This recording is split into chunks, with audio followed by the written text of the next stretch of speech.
this service. The theme today is grandparents, and it is actually Grandparents' Day today. Welcome to this place of possibility.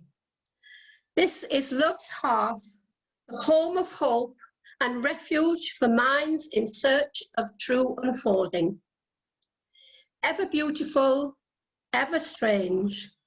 Here, compassion is our shelter, freedom our protection from the storms of bigotry and hate.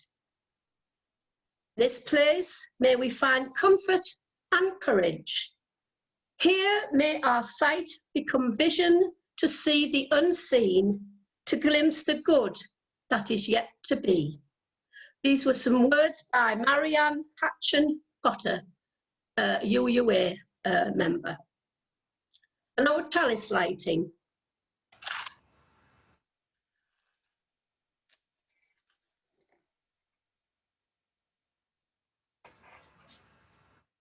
We light this chalice for the light of truth. We light this chalice for the warmth of love. And we light this chalice for the energy of action.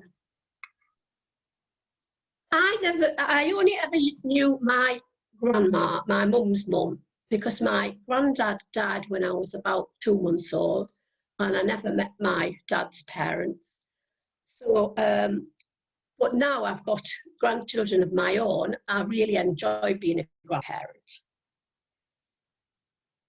The family of Old Testament times was what those of us who live in small family units would call the extended family.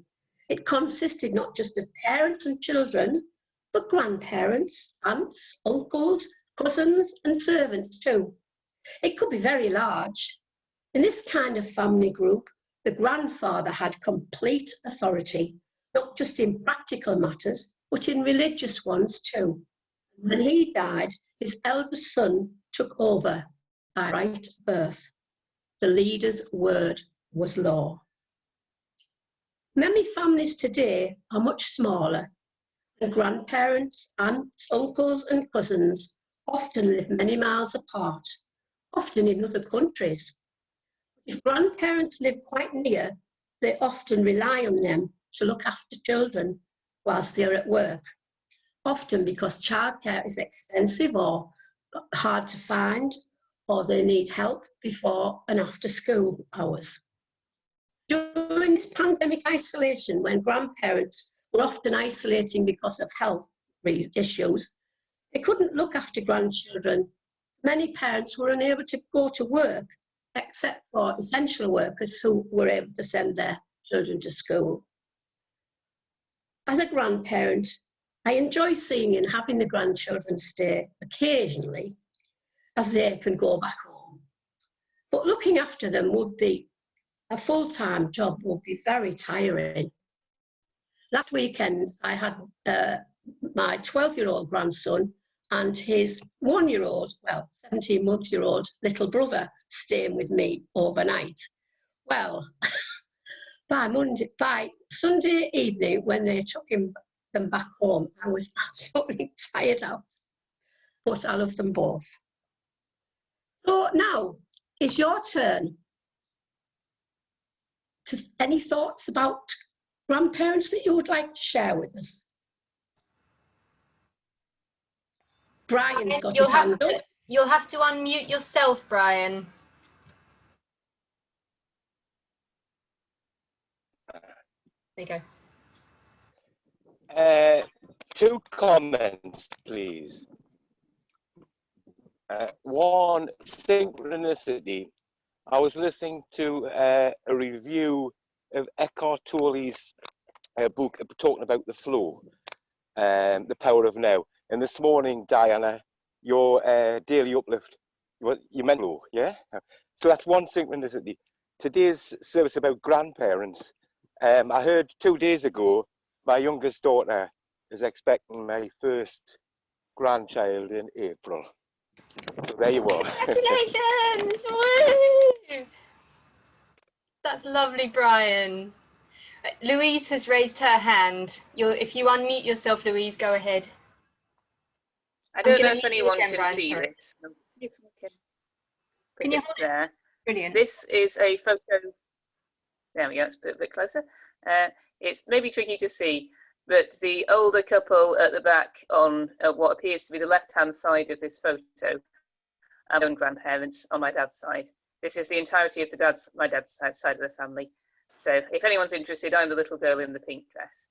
So those are some of my grandparents. I was lucky enough to know all of mine, although unfortunately my mum's dad died when I was about 4, but I didn't know him. I don't know, I guess one of the joys for me of this year has been the birth of my niece. And as my dad said, it took about 1 hour after she was born for soppy grandpa to emerge. She does, as much as it's possible to tell what a baby is thinking and feeling, she does love her grandparents. Thank you, Louise. I think Ben has something to say. Have you finished, Louise? I don't want to interrupt you. You're happy? Brilliant, right? Ben's got something to say. So this is me and my great aunt on my graduation day from Northumbria University, and I was raised by my great aunt. Most of my grandparents were kind of aloof and a bit, you know, just interested in themselves, and one of them was died many years before I was born. So my great aunt raised me, and she's always been like a grandmother to me. I think of her in my head as a grandmother. So that was my thought. She looks beside herself with joy in that picture, and it lives by our front door permanently, so we can always see her. Colin and Joan, I think you've unmuted yourselves. Colin? Yeah, just that I'm one of the irritating fathers, because I eat balloons and I take a big box of them to all my children's houses, and we fill their house with modelling balloons. I can make a dog in 5 seconds. And that's my children, of course, get very irritated by the number of balloons left behind. Or even worse, when they come to our house, they fill their car full of balloons. The kids are piled high with them. Yeah. And the parents don't like it. And the parents don't like it. The kids love it though. So long as the kids love it, I think that's what's important. That's fantastic. Yeah. Yeah. That's my oldest grandson is now 6'4" and bigger than me, 17-year-old, taller than me, and I'm 6'4". Just learning to drive. Just learning to drive. And my youngest is just 10 months old, so I've got 9 between.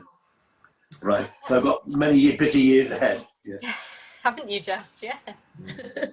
Yeah. Brilliant. Has anyone else got anything they'd like to share? I've got a small thing.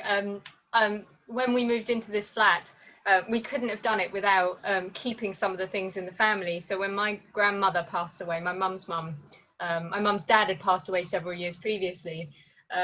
So we ended up keeping an awful lot of things out of the flat, out of her house rather. And so I think of her every day. So we use things like her plates, her cutlery. We've got her really nice tea set that we use on special occasions. We have a massive amount of her stuff. And so there is never a day that goes past when I don't handle something that was hers, and so think of her. And in fact, today we're going to take over to my parents' house in Northumberland. We're going to take over an armchair that was hers because it's so comfortable, so it's now going to live in my parents' house. And it's just nice to have all these little things. They're just everyday things, but it means I think of her every day. And I think of my granddad every day, most days, because he was a carpenter. And he made members of the family all sorts of things. And among 2 things that he made me, they're very precious. One is I've got a sewing box, one of those concertina sewing boxes. And I sew a lot, so I use that most days. And he also made me a musical windmill. And actually, I've got 2 music boxes that he made. Some of you may have seen it already with the little ballerina that I did one toy service one year. She plays a lovely little tune. I've got another one that plays Danny Boy as the windmill goes around, and that lives on the shelf above my side of the bed. So I think of both of them pretty much every day, and it's very, very special. Louise, you look like you want to show us something. Do you want to unmute yourself? Go ahead. Yeah, Oh, just very briefly, it just interested me that you said that, because I don't know if people can see. This was in fact made for my grandmother. It has the letter L on it, but it's not L for Louise, it's L for Lillian. One of my great-great-grandfathers, well, either a great or a great-great, my family's that complex. It's a wooden book, but it is also, if I can slide it down. Oh, It's one of my most treasured Very nice. possessions.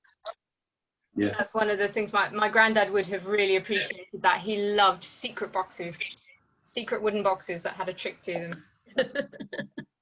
Mm. Has anybody else got anything else they'd like to share? Can we see that? Yeah. Oh, Which I made that for my daughter, who's now 40 odd. 47 our daughter is now. Yeah. So shout 2 or 3 when you made that. Yes. And So I've made, it's a bit the worse for wear, I have to say, but 'Cause that's it's because played with- all the grandchildren come and play with it. oh, absolutely, yeah. And I've made 4 other dolls' houses as well for other grandchildren, yeah. From little ones about that big to one with 15 rooms in it, 5 stories, enormous big thing, yeah. Mm. And all played with all the way through, all still now, yeah. I love to do it yourself. And my favourite programme on TV is The Repair Shop. my dad's as well. Yeah, my favourite programme, yes. He wakes up in the morning saying, oh, good, it's Wednesday. You know, the repair shop's on today. Yeah. Brilliant. Wonderful, Colin. Right, unless anybody has anything else they'd like to share, I'm going to hand back to Margaret. Just thought about something that my grandma taught me to knit, which has been a great blessing over all these years, and I still write a lot. Thank you so much, Margaret. Thank you very much.